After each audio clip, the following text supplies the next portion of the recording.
विनय न मानत जलधि जड़, गए तिनी दिन बीत। बोले राम सकोप तप, भय बिनु होई न प्रीत।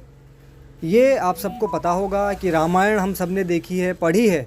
जब भगवान श्री राम समुद्र से रास्ता मांग रहे थे और 3 दिन हो गए, तब प्रभु ने ये बात कही थी कि ये जल मेरी बात को सुन नहीं रहा है, समझ नहीं रहा है, और फिर बिना भय के प्रीति नहीं हो सकती, ऐसा प्रभु श्री राम ने कहा था। तो प्रभु श्री राम ने ये कहा, और इसके अलावा चाणक्य ने भी ये कहा है। चाणक्य के वचन भी शायद आपने सुने हो।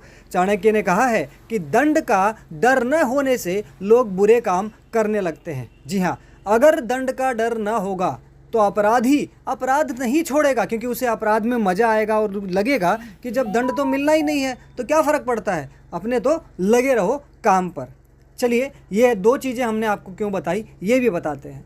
आपको पता होगा कि अभी बहुत से समय से हमारे कोर्ट वगैरह से ऐसे ऐसे कुछ बयान आते हैं, ऐसे ऐसे फैसले आते हैं कि उनको सुनकर आम जनता बिल्कुल स्तब्ध रह जाती है। ऐसा ही एक सुनिए, उसने इतनी दया तो दिखाई कि पीड़िता को जिंदा छोड़ दिया। हाईकोर्ट ने घटाई बलात्कारी की सज़ा, 4 साल की बच्ची का किया था रेप।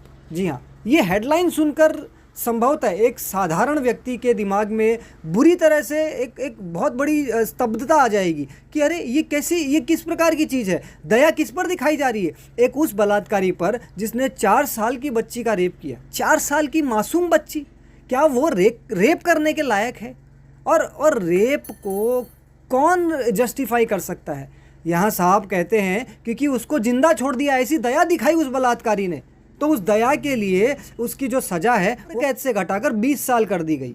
ये मध्य प्रदेश के उच्च न्यायालय इंदौर की बेंच का फैसला है। अब कहने की बात बस यही है, और ये कोई पहला फैसला ऐसा नहीं है जिसमें आपको लगे कि भाई ये जज साहब क्या कर रहे हैं। ऐसे अनेकों फैसले पहले भी आए हैं जो सुन सुनकर हमारा दिमाग चकरा चुका है। एक आध और, सोई थी 11 साल की बच्ची, कमरे में घुस पैंटी उतारी, चूमा, हाई कोर्ट ने कहा पेनिट्रेशन नहीं तो रेप नहीं, दोषी की सज़ा कर दी कम।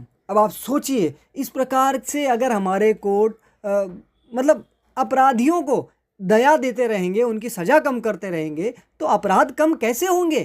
क्या केवल पुलिस और सरकार इन लोगों को बोल देने से काम हो जाएगा? हमारे कोर्ट के इस प्रकार के जो अचंभित करने वाले फैसले होते हैं, इनके खिलाफ कब खड़ी होगी जनता? कब इन कोर्टों को बताया जाएगा कि अरे दया के पात्र नहीं है, मानवाधिकार उन्हीं का होता है जो सामने वाले को मानव समझे।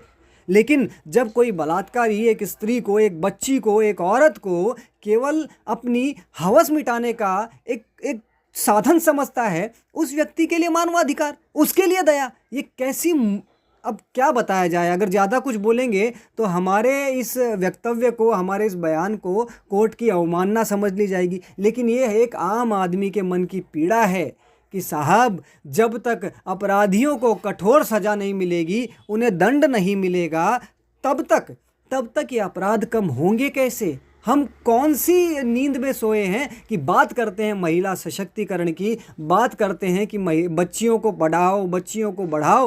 किसके लिए बढ़ाएं और किसके लिए पढ़ाएं? इन बलात्कारियों के लिए, इन जिहादियों के लिए जो हमारी बच्चियों को लव जिहाद में फंसाएंगे और उसके बाद उनको ले जाके उनको मार देंगे, उनके अटैचियों में पैक कर देंगे, उन्हें फेंक देंगे? या इन बलात्कारियों के लिए जो अपनी हवस मिटाने के लिए हमारी छोटी छोटी बच्चियों का शिकार करेंगे?